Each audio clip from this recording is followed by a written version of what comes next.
You are listening to KLRN Radio, where liberty and reason still reign. All writers are prone to becoming so attached to our characters and stories that we struggle to see why a passage may not be working. It takes another set of eyes to help us nurture our writing to full maturity. At Black Wolf Editorial Services, we strive to enable writers to develop and grow, shaping stories into masterpieces that can stand the test of time. Editing services are provided for all genres and all age categories. Services range from critiques of the short story through to the line edits of the full-length novel and copy editing for those preparing for publication.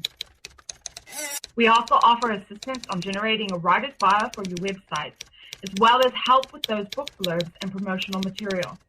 We won't abandon you to the masses. We want to celebrate with you in your successes. Black Wolf Editorial Services, nurturing your writing into maturity. For a full list of services and prices, visit us at blackwolfeditorial.com. Individuals and businesses with tax problems, listen carefully. Do you feel like you're losing control over your finances? If you owe over $10,000 in back taxes or have unfiled tax returns, we can help you take back control. The IRS is the largest and most aggressive collection agency in the world, and they can seize your bank account, garnish your paycheck, close your business, and file criminal charges. Take control of your tax problems now by calling the experts at Tax Mediation Services and take advantage of the Fresh Start program and new laws that may allow us to negotiate a settlement for the lowest amount possible. Our team of tax attorneys and enrolled agents can stop collections and get you protected so you can take control of your financial future. Tax Mediation Services is accredited by the Better Business Bureau. Call now for a free case review and a price protection guaranteed quote. Call Tax Mediation Services now at 800-610-9050. That's 800-610-9050. 800-610-9050.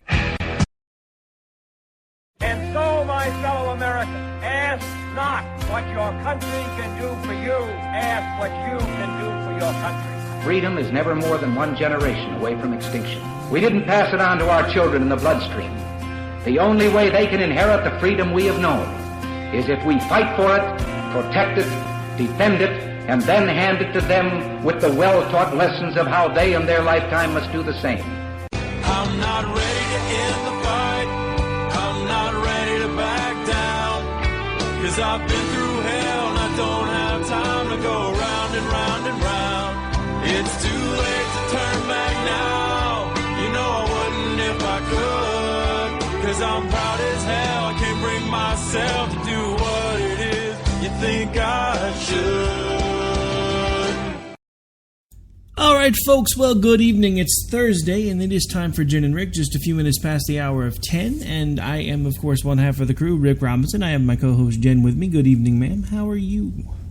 Hello, I'm doing all right. Awesome. So lots of stuff going on in the news, lots of interesting things about the CIC forum, and, of course, it's the 50th anniversary of Star Trek, so we got to talk about that a little bit.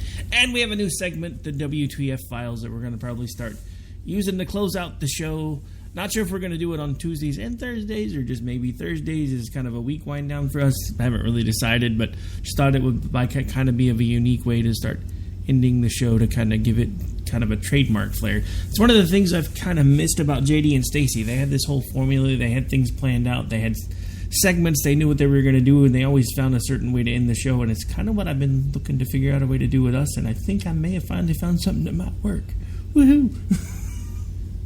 Hey, I'm excited about it. Yeah, we can tell. You just sound really, really excited.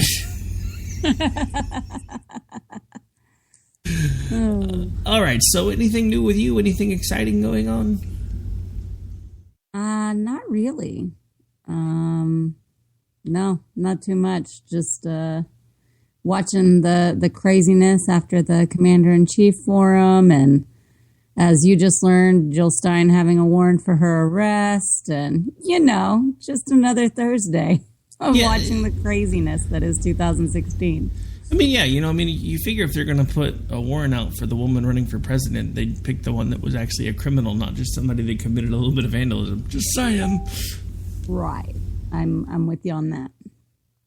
Oh, but yeah, so anyway. So we talked a little bit before the show. I think we're probably going to open up with the fun stuff because I kind of did the CIC thing a little bit yesterday because Bill came on. And I just kind of think, I mean, I'm a geek. Everybody knows it. I catch all kinds of crap because I'm a conservative who completely geeks out over Star Trek, which is like one of the most socialist science fiction shows ever. But I don't care. So happy 50th Star Trek.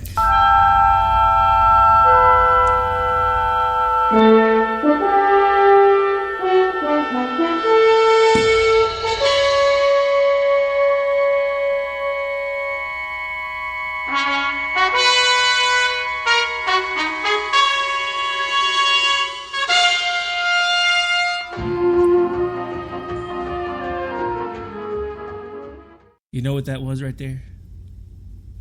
That was me introducing you to the song of my people. No. Dude, I have been like a Trekkie for as long as I can remember. It's one of the first things I remember from like early childhood. You know, the times they tell you you're not supposed to remember from like about... usually they say you don't remember too much up until about maybe 4 or 5. I remember probably being about 3 years old sitting in my dad's lab watching Star Trek. It's one of the first things I can consciously remember. And I remember even back then thinking, dude, I want to grow up to be Jim Kirk. Never gonna happen, but it was a nice thought. I know you are not alone. I've seen the craze that is Trekkies, and like I was telling you, you know, I kind of missed the boat age-wise, and obviously I don't live under a rock. I know enough about Star Trek and recognize things of it, and I've seen some of the more, like I was telling you, like the reboots and some of the more recent movies or whatever, but my knowledge is very limited compared to you. What are these things you call reboots? No, I'm just kidding. Actually, unlike a lot of folks, I actually kind of enjoyed the reboots. I guess one of the biggest things I've seen about the reboots that was kind of this big thing that all the even some people have even called me a non-Trekkie for it, but there's this whole concept of the reboots, which are the J.J. Abrams films that launched the new franchise. And the fact that there's this unspoken rule that basically this is an alternate universe, so the other universe still exists. And people point to all these episodes in Star Trek where that wasn't the case.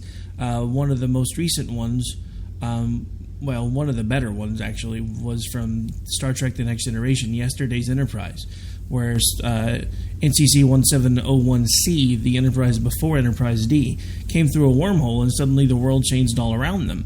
And then, of course, there's the Dark Mirror universe where things have continued even though time had been altered. There were all the times in the original series that they had to go back in time to fix things. Star Trek Deep Space Nine, they had a similar incident where Captain Sisko wound up becoming a key figure in history because the guy that actually had the name died during an incident while he was involved in a time travel issue. So, I mean, the thing about it is, and that's the thing about science fiction fans, though. We take it all so seriously. Once a universe has been established, you can't mess with that universe. And that's part of what caused J.J. Abrams to have such a hard time when he and the writers of the reboots just said, hey, yeah, well, we're going to take things in a completely different direction.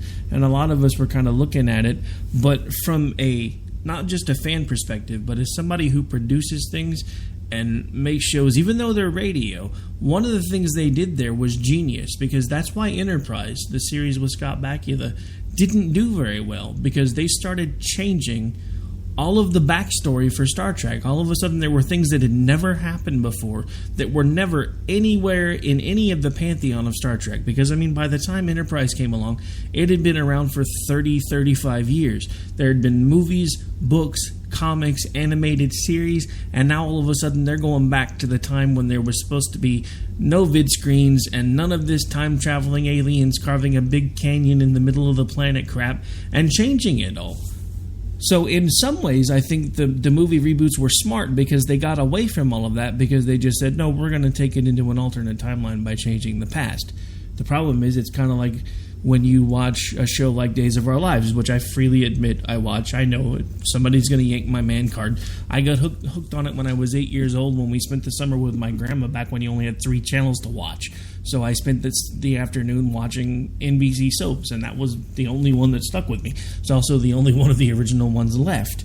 But you'll get all these writers that come in, and they'll decide to bring back characters that have been part of the original show from way back then, and they'll screw up the backstory. And I'm going, you just said that he spent his childhood sweeping the floors of the pub, and it was a fish shop when he was a kid. So what the hell? And it's just one of those things. My favorite thing they do on soap operas is that kids age like 3 times as fast as everybody else. They go from like 3-year-olds to teenagers to like being married with their own kids in like the span of 6 years. It's pretty amazing. Well, yeah, but it's not just that, because sometimes in soap operas, it's just like the kid stays kid for like forever. There's like the kid's born, and then it seems like years pass and the kid never ages, and then all of a sudden they do a rewrite and the kid's a teenager. I'm like, wait a minute. The kid was just in the script yesterday. The kid was a baby. Well, what they do is they just wait for all of there had to have been enough babies born within like a 4 to 5 year period so that they can make them all be teens at once, and then they can draw in the new generation of teen crowd. That's what they're doing. Well, yeah, I mean, I understand. Those summer pool parties with the 16 to 18-year-olds in bikinis. That's what they want to do. No, I mean, I understood the concept is why they did it. It's just one of those things that I'm just like, dude, like the weirdest thing happened, and again, going back to dates, because my wife and I stopped watching it for a while because it got so heavy into the whole homosexuality thing being okay that they were literally in the middle of the day showing guys that were naked from the top up, under sheets, doing things that children don't need to see guys doing. Did they really? I had no idea. It got bad, so we actually turned it off for almost a year.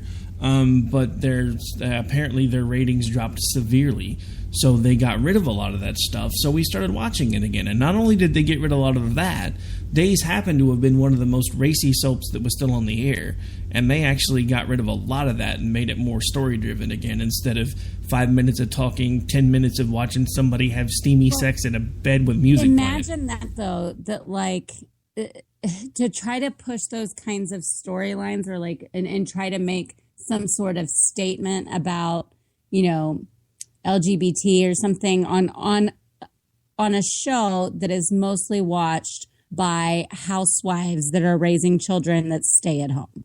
It just doesn't fly over as well as I guess maybe they can on like, you know, some of the primetime soaps, like the ones that are at night that are basically soap operas but are driven as like dramas or dramedies.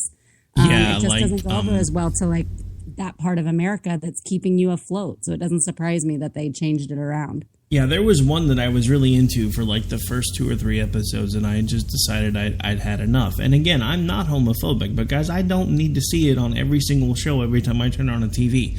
There was a show, How to Get Away with Murder, I think is what it was called. It's an ABC show, and the story itself was kind of interesting. It was a bunch of kids going to law school, and apparently one of them committed a murder, and they were all kind of showing different things from their points of view that had happened during the time that the murder was committed. But one of the things that kept happening over and over and over again were homosexual love scenes. And I'm like, look, I don't need to see this. I understand that it happens. I don't have an issue with what they do in their bedroom. But when I've got kids sitting with me trying to watch TV, and all of a sudden I've got an 11-year-old kid who happened to be staying with us for a few weeks because we were out on Christmas break or whatever, and I've got nieces and nephews at my house, and 11-year-old kids looking at me going, why is that guy doing that with another guy? And I'm like, okay, we got to change the channel. I mean, they're just conversations that you shouldn't have to have in your living room while you're trying to watch TV, and that's just me, I guess. And also, it's just the agenda. I mean, it's such a political statement, the way it's gone from it. You know, it's very similar to how they're so focused on diversity that they want to over-represent certain demographics, particularly ethnicities. So it's like they want it to be portrayed as if, you know, half of the population is gay, the same way they want to portray it as if half of the population is African American, even though the numbers are vastly different than that in real life. But it's just the way that they're going. Hollywood is going to be Hollywood. How about that? And, yeah, well, I mean, that is that's pretty true. That's the position they're taking right now, and that's what they're driving with. Oh, I just... We just way off topic. Well, yeah, but we were talking TV shows, so we're not really completely off topic, but it's still it's just one of those things where it amazes me how many things are agenda driven. And the funny thing about what happened with Days is it really started losing steam right after everything passed. It was funny because it was like they pushed the agenda and pushed it everywhere that they could until they got what they wanted, and then all of a sudden they started backing off. Even though they knew they were killing their ratings. I know a lot of these shows that went completely heavy into even some of the regular sex scenes, much less the homosexual scenes, had actually killed a lot of their own ratings, and they did it anyway just to continue to push an agenda. Right. And it just seems crazy to me that entertainment has now become about an agenda.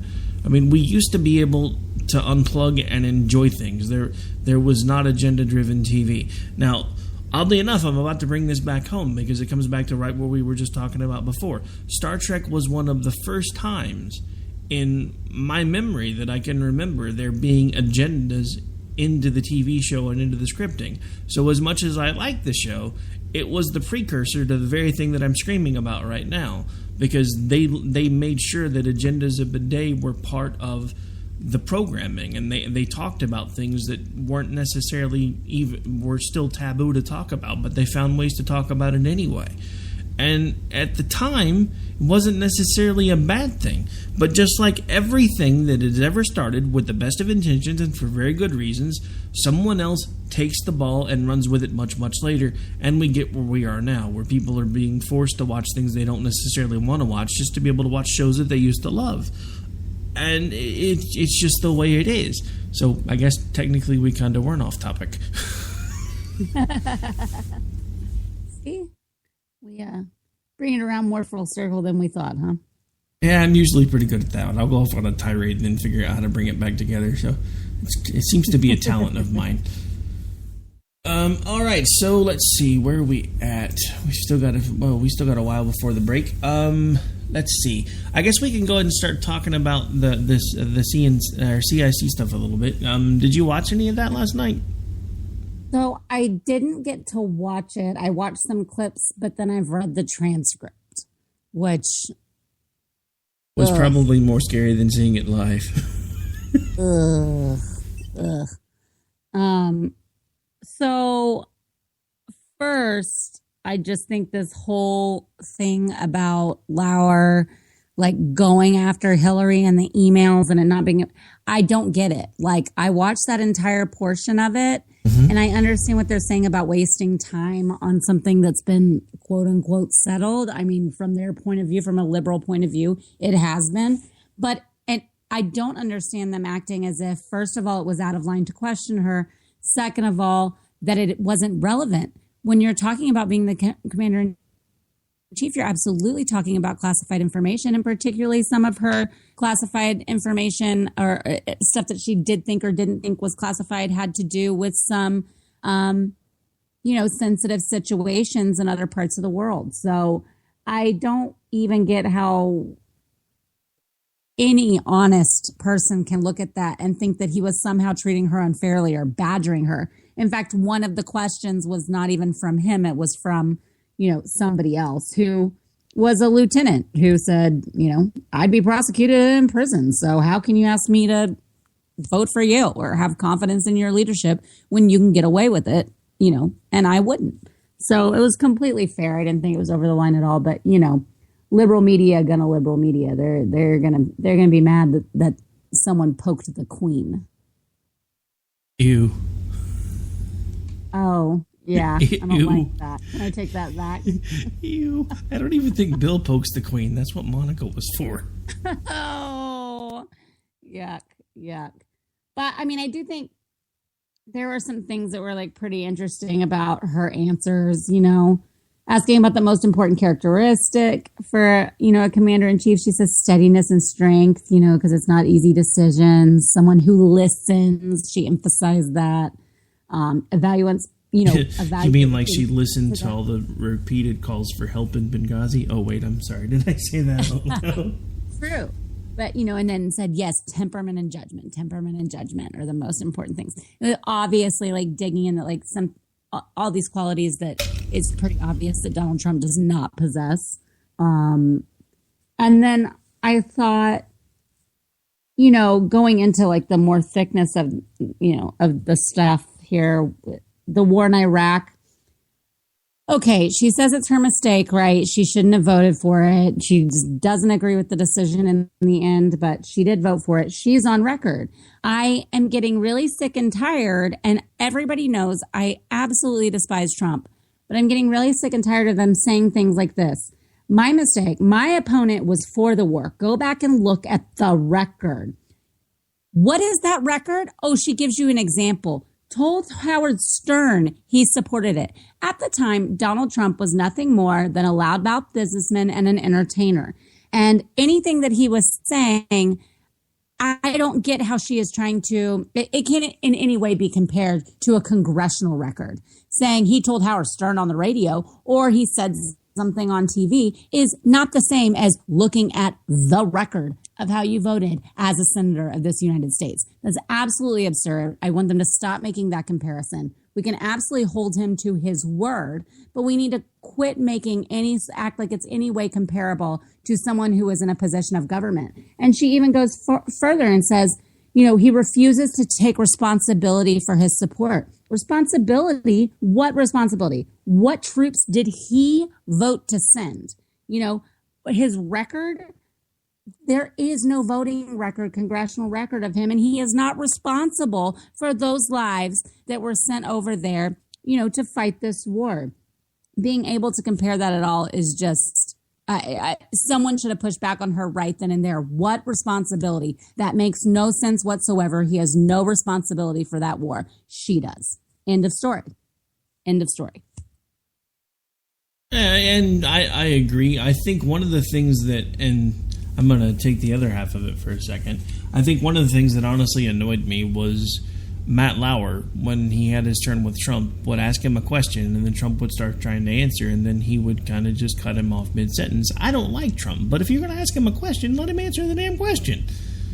I thought the same, and I think it was much more obvious in the transcript version because I'm reading it and there's paragraph after paragraph of Clinton speaking, and then here's Lauer, and a lot of Lauer's things were said to like reinforce her point versus cutting in to ask her something else, or to redirect her, even though she got off topic several times, and he did redirect her a few times, but he did it much more often with Trump and was definitely like, there's a whole lot more of the parentheses, crosstalk parentheses with Trump and Lauer than there was with Clinton and him. But, I think any cries of unfairness to really either candidate. I mean, I think he did try to kind of undercut Trump a little bit more. So if you're going to lean anyway, I think it's more that they were just a tad more unfair to Clinton. But all in all, for a kind of sit down town hall like this, I think that he did fine as the moderator and in talking to them. So I know we can cover a little bit more, but we're close to the break. But yeah, I mean, I think that it was much on both sides, Clinton and Trump's camps, that are crying foul. I think that's kind of much ado about nothing. I think Lauer did, as well as you can expect a liberal journalist to do, basically.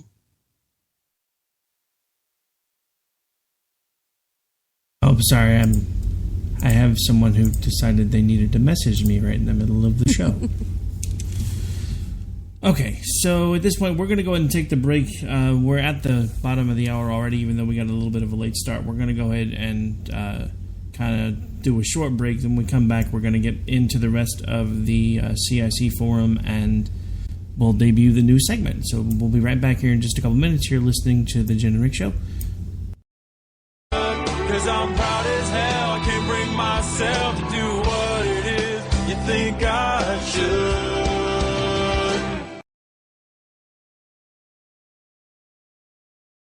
Review and a price protection guaranteed quote. Call Tax Mediation Services now at 800-610-9050. That's 800-610-9050. 800-610-9050. KLRN Radio has advertising rates available. We have rates to fit almost any budget. Contact us at advertising@klrnradio.com.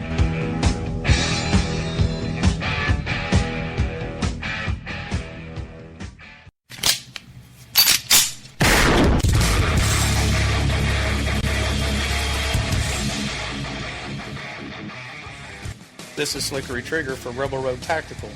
With proper care and feeding, your pistol will be ready when you need it. There to save your life. Shouldn't your gear be that good? Whether you need a holster for comfortable everyday carry or a tough-as-nails holster for your next training course, Rebel Road Tactical has what you need. Check us out on the web at rebelroadtactical.com. Tired of paying outrageous prices for Viagra? Well, we have great news for you. Now you can finally get Viagra at huge discounts. Healthy Man allows you to save up to $500 on Viagra. Why pay U.S. pharmacy prices of $15 per pill or more when you can get Viagra for less than $3 a pill? Call today and get 40 Viagra pills for only $99. This can cost as much as $600 at your local pharmacy. You can't afford not to call us. If you want Viagra at the lowest prices, never pay $15 a pill pharmacy prices again. Get Viagra for less than $3 a pill. Call 1-800-516-7602 today and save up to $500 and get 40 pills for just $99. Healthy Man is fast, easy, and affordable. Operators are waiting at 1-800-516-7602 to take your call right now. Call 1-800-516-7602. That's 1-800-516-7602. Again, 1-800-516-7602. Too late to turn back now. You know I wouldn't if I could. Cause I'm proud as hell. I can't bring myself to do what it is you think I should. All right, folks, we are back. We are live. This is Jenn and Rick. We are into the last half of the show, and we're going to continue on with the CIC forum. Another thing that I hate to keep calling out the right, but another thing that has been driving me crazy all day is all this thing about Hillary Clinton had an earpiece in her ear and she was being fed the answers. Look, I do radio and broadcasting for a living. Even when you're somewhere where you don't want them to see you with a headset on, you normally have this little thing that you can put in your ear or in both ears that allows you to not only hear yourself, but get communications from the folks that are not feeding you answers, but letting you know, hey, we're about to be at break, etc. There's also been several reports about the fact that she's been using hearing aids since the late 90s, so there's also a good chance that it was hearing aids.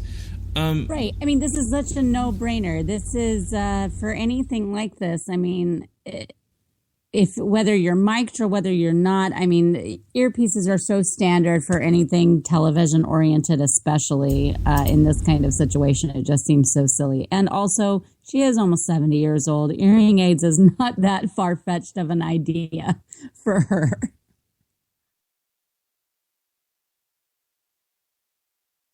Yeah, no, not at all. I mean, look, I don't like Hillary either. So the fact that they keep making me defend this woman really upsets me. It really does. Because right, it's just a defense against. You know what I think, and this is where you and I both agree. It's like, let's hit them on things that deserve to be hit on. You know, let's criticize Trump when he deserves to be criticized. Let's criticize Clinton when she, Democrat or Republican. Let's criticize people when they deserve to be criticized. And let's not push forth, you know, silly theories or, you know, bogus conspiracies just for the heck of it, just because we don't like that person, and then ignore them when there are other people. I mean, just some honest criticisms and you know, analyzation of what they're saying and their behaviors, and not go into that other zone. But I do think, you know, something that, because she can be criticized on from this is, well, she was technically correct when talking about, she was asked about, you know, using force and starting war and being hawkish, I guess, which is one thing that like moderates like about her, and then, you know, the progressives really hate.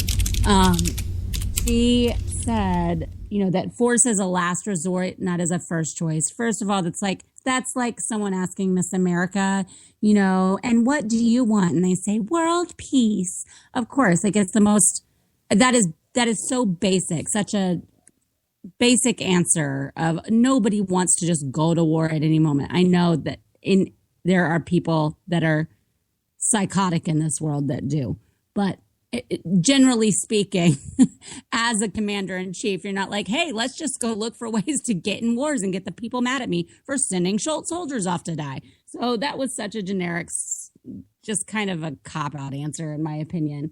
And she talked about, being, about the intervention in Libya, saying, they did not lose a single American in that action. That's technically true in the initial invasion. But what else happened in Libya, Rick? I'm assuming you're referring to Benghazi? I mean, it doesn't matter what else went down.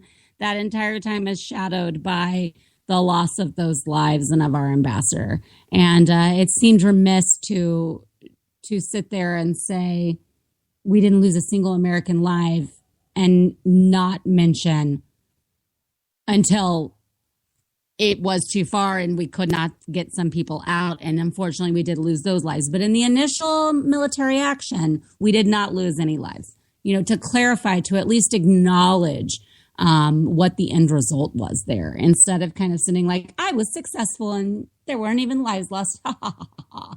It was just kind of, I don't know. It left a bad taste in my mouth. I'm sure it did with others. And then I'm trying to think, what else did she talk about? Oh, she talked about they talked about vets and the VA and everything. And I liked how the guy asked her, was basically like, do you think that everyone who said there's been problems with the VA are liars? Because of how she had kind of been unwilling to acknowledge the problems. Like, what do you think about that? And so she answered that okay. She was asked, I thought this was a silly question, like, what will you do as president to stop suicides, to stop veteran suicides? That is not the responsibility of a president. I mean, obviously the VA being in working order and being able to help these soldiers is, but the way in which it was asked, I thought, no matter who that's asked to, there's nothing they can really say because they can't really do the saving. They can't really stop the suicides. And that's not actually the focus of our president, is particularly not as the commander in chief. Unfortunately, we're still going to have those things happen with soldiers with or without help. And it just kind of seemed like a waste of space to ask a question like that is so obviously not in their control. Well, they could always start the Suicide Squad by executive order. Oh, wait, never mind. That was a comic book series. No, never mind. My bad. My science fiction geek was rearing its ugly head again. And then to wrap up on Clinton, what just annoyed me about her was she ended by saying, she said a couple good things. We need more cooperation from Europe and from the Middle East. But obviously she said it's going to be all air campaign about ISIS. It's going to be all air, no ground troop will ever set foot in Iraq ever again. And definitely not Syria.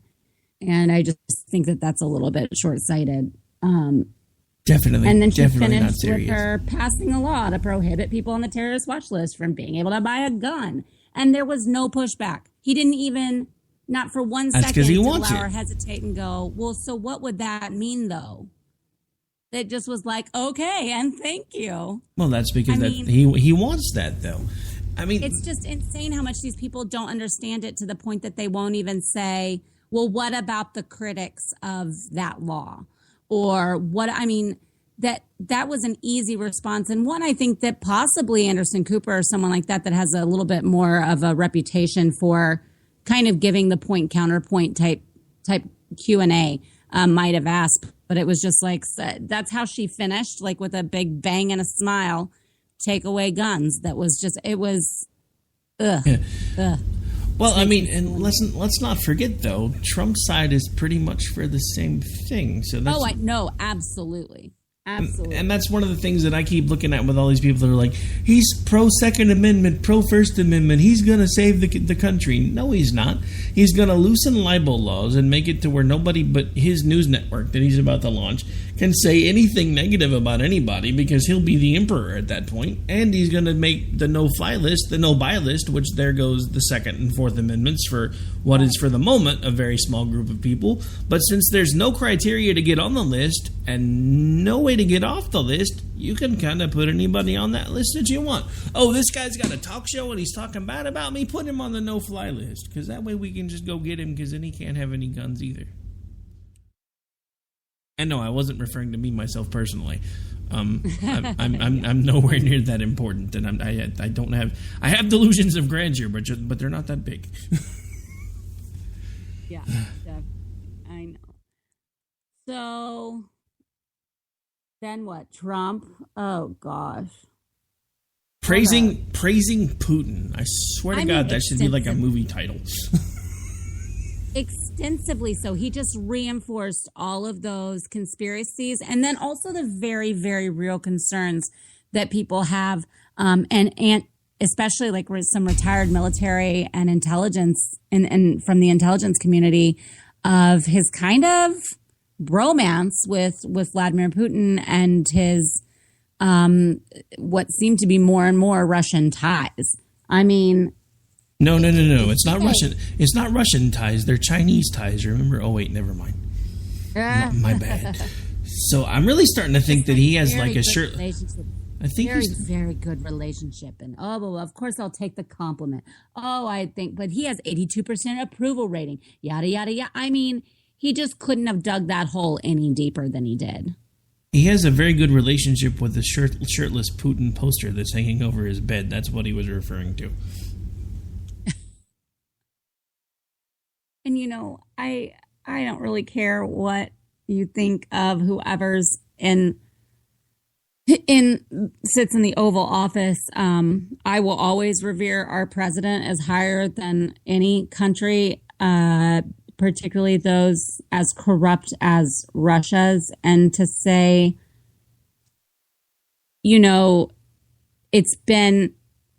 it's a different system. He's been a leader far more than our president has been a leader. That is something that is just, it's unacceptable to me.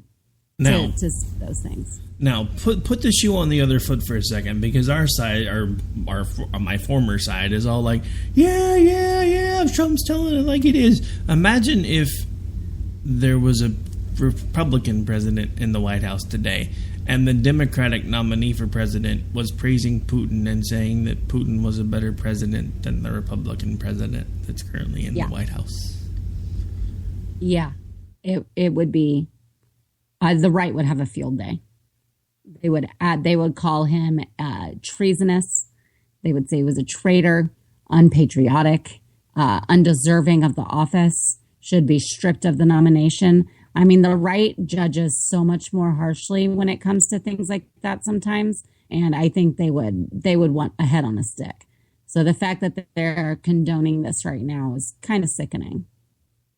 Yeah, I mean, I see firsthand how much harsher the right judges, because as soon as they realized that a lot of us weren't going to go in lockstep, they were like, "Oh, we need to forget throwing you in the train. We're going to throw you under the train, or we're going to go fire up an oven." I don't know how many times I got tweeted when I first came out and said that I wasn't going to associate with Trump or any of his followers really, unless they could remain civil.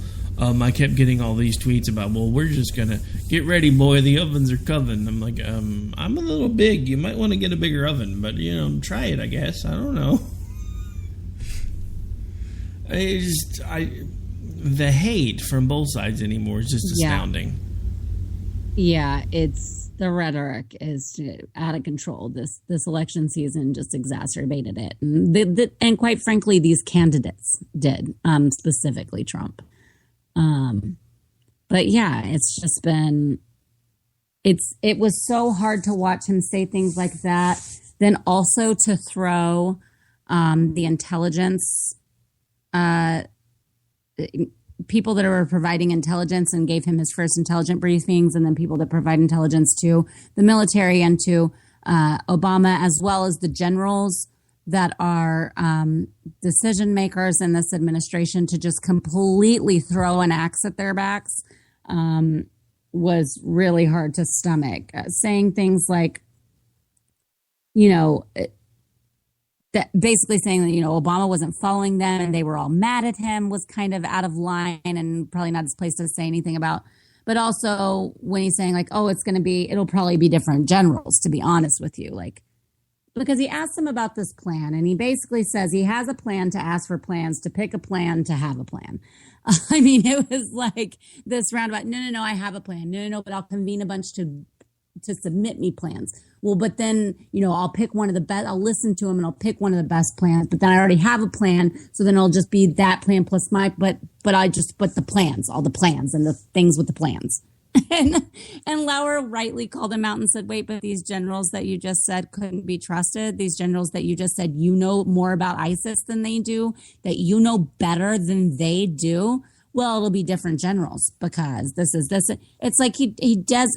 You don't get to just fire generals, Trump. Like, you don't get to say that these men that have worked their careers in the military and they get that they're just going to be dismissed. It's not a cabinet appointment. For goodness sakes, that's ridiculous to say these things. What is it? What is this nonsense that you're speaking? The Star of the Apprentice can fire anyone he wishes. It'll be huge. Yeah, that's the problem. It was really kind of gross. And I did have a bone to pick with the person that asked a question about undocumented workers, undocumented immigrants serving. And he says, oh, I think that's a special situation, blah, blah, blah, which I think was a good answer to say that that's something I would look at to work out a way for people to maybe earn their status by serving, which I think a lot of people do agree with. So I think it was a decent answer. But then, it gets pushed to say, but we already have people, under DACA, we already have people undocumented that are serving. No, honey. When you're saying that they're under DACA, they have DACA, that means that they are documented. Undocumented means no papers, no visas, no ways to really to really be out of the system in any legal way. If you're under DACA, then you're here legally, and that does not count as undocumented. Why can people not understand that? But I've heard it said time and again, and I'm like, they are documented. They are legal. They are under DACA. Are they citizens? Are they? Do they have all of the privileges of certain visas? No, but it is a type of legal status. So I'm just really sick of hearing that crap. Like, well, they're serving for you and they're illegal, so you must automatically blah blah blah blah blah blah. It's just driving me crazy. Some people, I don't think, seem to understand that there are varying degrees of being a legal immigrant to the country. Being a legal immigrant doesn't always mean that you're on the fast track to citizenship or you're paying your money and your fees or whatever you've got to do and waiting in line. There are other degrees of there are varying degrees of legal, and I think that's part of what people need to understand. We already have a lot of programs that can get these people to the point where they can have a status in this country. They just choose not to do it. We don't need to reform the immigration policy as they stand now. We need to simply start enforcing the ones that we have now and then figure out a way to deal with the anywhere from 11 billion, million, I think, documented. For some reason, I keep wanting to say billion, and I don't think it's quite that many. Or as you put it, what was it, 11 trillion? Yeah, 11 trillion. And then people got really mad at me. I kind of thought the Hobbit-sounding number would give away the sarcasm. I guess not. I was like, did you not understand? I said 11 trillion because I was being sarcastic about it being 60 million, which would make 1 in 5 Americans illegal. Like 1 in 5 people living in America is illegal, which is nowhere close to the case. But which is preposterous.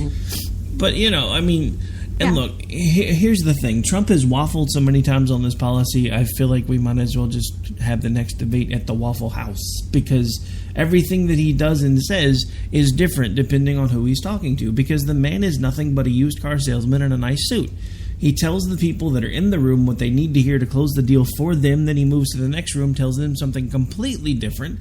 And that's what he does, because he knows how hard it is to get everybody back on the same page when you're doing all of these campaign trail events and these rallies and all these other things. He can say pretty much what he wants at one event, say whatever he wants at the other event. And if somebody tries to expose it, oh, the mainstream media is just lying because they hate Trump.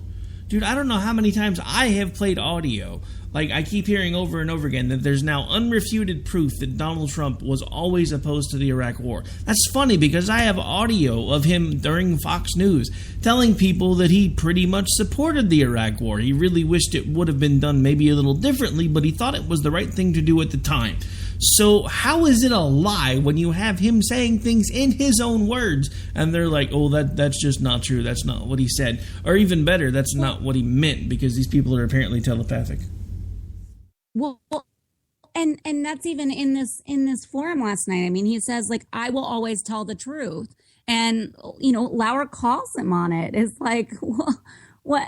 But you tell the truth, okay? Because there's so many different things. And we just were talking about the illegal immigrant situation and about how he talks to one group versus another group. And he just visited Mexico, and he used that as a way to say, as proof that he'll, be diplomatic, that he won't be inflammatory, that he can work with world leaders. Well, okay, he said one thing to him. He leaves. He gets back here, immediately tweets, Mexico will pay for that wall. And then you've got the Mexican president who's quote tweeting. They get into this little bit of a tit for tat about what was actually discussed and what was said. And the Mexican president is saying he's lying. I did not say this. And I told him explicitly these things. And Trump and his people act as if, well, now you can't just. So you've already got a kerfuffle, and there have been some shakeups in the government in Mexico because of kind of the aftermath of some of this. And so if that's going to be your, highlighted reasoning for why you can be, of even temperament and have a diplomatic visit that goes well for both sides. I mean, it didn't in the end. It did at the very moment that it was happening. Everybody was polite, but in the end, it wasn't that great. And you didn't tell the truth. You didn't tell the truth about what you said to him, and you haven't told the truth on a multitude of other things, like suggesting that Cruz's dad was involved in the assassination and that he's from Canada. I mean, there is nothing about his the way that he has conducted this campaign and the multiple sound clips you can get on almost every issue you want to find of him taking opposite sides or saying things differently or accusing someone of something that you can even remotely believe that he ever is always telling the whole truth. He's not. Pretty much. I mean, that's just pretty much all there is to it. You never know when he's being honest. You never know when he's telling you what he actually believes, because he changes it every 5 seconds. But we are But he's not a politician. Well, yeah. Which sounds exactly like what all politicians do. But at this point, believe it or not, we're already getting pretty close to the end of the show, and I do want to debut this new segment for us. So we have a new segment. We're probably going to start ending the shows this way. We're going to find at least one or two completely crazy news stories and break them in a new segment known as the WTF Files.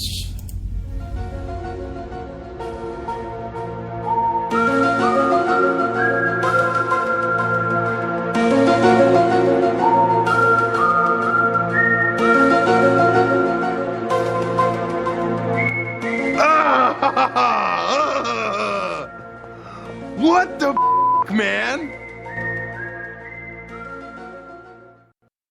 All right, so for the first installment, we have something unfortunately from my home state. There has been a news story about a mom who recently married her daughter. We have about a 53-second audio clip we're going to run, and then we shall discuss, provided I don't have to run off to find a barf bucket. A mother and daughter are facing incest charges in Oklahoma after the two were married. According to police, Patricia Ann Spann and her daughter Misty Velvet Dawn Spann were married in March. Authorities made the discovery last month while conducting a child welfare investigation. Under Oklahoma law, when close relatives marry, whether a sexual relationship exists or not, constitutes incest. This is not Spann's first run-in with incestuous behavior, as the 43-year-old had previously married her son in 2008 before he annulled the marriage 15 months later, citing incest. Both women appeared in court Wednesday. Spann claims she thought it was okay to marry her daughter because she does not appear on Misty's birth certificate. According to reports from child service investigators, Patricia Spann has already lost custody of 3 children who have since been adopted by their paternal grandmother. Ew. Ew is right. I mean, look. I just have no words for people like this. And did you see the mugshots? Dude, lady needs to find like some moisturizer desperately bad. Ew. Okay, but also they were like they were strangely both wearing Superman shirts. Well, you know. One was like a jersey that was like more like a short sleeve, like football jersey looking, and then the girl was wearing like a basketball jersey looking Superman shirt. That was so odd to me. Well, you know, when you're completely delusional, you think you're Superman, even when you're a woman. I guess so, but seriously, WTF is up with this chick? Not once, but twice. Dude, a son and a daughter? So this is the part that I don't understand, because you heard the reporter at the beginning talking about the fact that when there's an incestuous relationship and it's discovered that it's an incestuous relationship, whether there was a sexual relationship attached to it or not, it's still a felony in my state. So how in the hell did the son annul a marriage listing incest and she wasn't brought up on charges then and then still managed to do this again several years later with a daughter? I mean, look.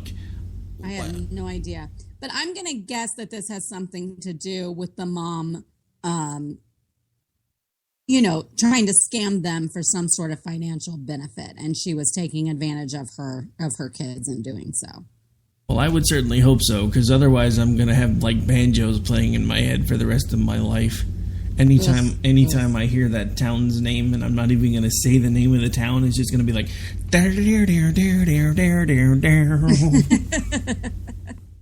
you got a pretty mouth there, boy. Oh, crap. Somebody get me out of here, please.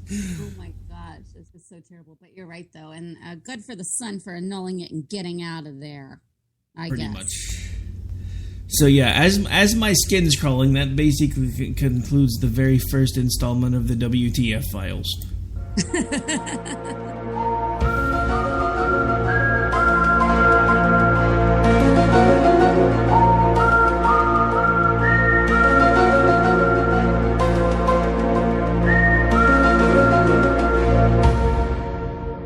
I don't think I've ever done a story that's made... I don't think I've ever done a story on my own that has made me need to go find brain bleach. I think I've just successfully done that. I guess I can cross it off my bucket list. Oh my God. All right, so believe it or not, we are officially out of time already. As we do every night as we're closing out, why don't you remind folks where it is that they can interact with you should they choose to do so? Yep, come find me on Twitter at J Homestead and JR Homestead on Facebook, and check out misfitpolitics.weebly.com. All right, and I, of course, am Rick Robinson. You can hear me for the next night anyway. Actually, this is my last evening broadcast for America Off the Rails. Will be coming up here in just a second. Got a special guest from a flashback. She was with me a few years ago, did a couple of special guest co-hosts on FCG. We're going to have her for a little bit tonight, and then we have Jess with some breaking news over some interesting information she says she's uncovered about some Hillary emails, so we're going to have that during the last half. I'm not sure if the first guest wants to hang out for that part or not, because she happens to be a pretty avid Hillary supporter, but we shall see. And then, of course, we have... like I said, last night of the evening broadcast for America Off the Rails, effective Monday, it will actually go over to a daytime time slot from, I think it's 11 to 2 Eastern. It's kind of throwing me off because we're not doing it in a normal format, but I think it's because we're eventually wanting to run Rhino live right after, and he airs at 2 every day. So it does kind of make sense to do that. We're trying to get as much stuff running concurrently as possible, but if you choose to interact with me, you can do so on Twitter at AOTR_host. You can go over to the Facebook page for the show, America's Coming Off the Rails. Don't have one for the Jenn and Rick show yet. Coming soon when I can find 5 minutes. And then if you don't like interacting on either Facebook or Twitter, you can always shoot me an email at ricky@thesparkradionetwork.com or rick@thesparkradionetwork.com.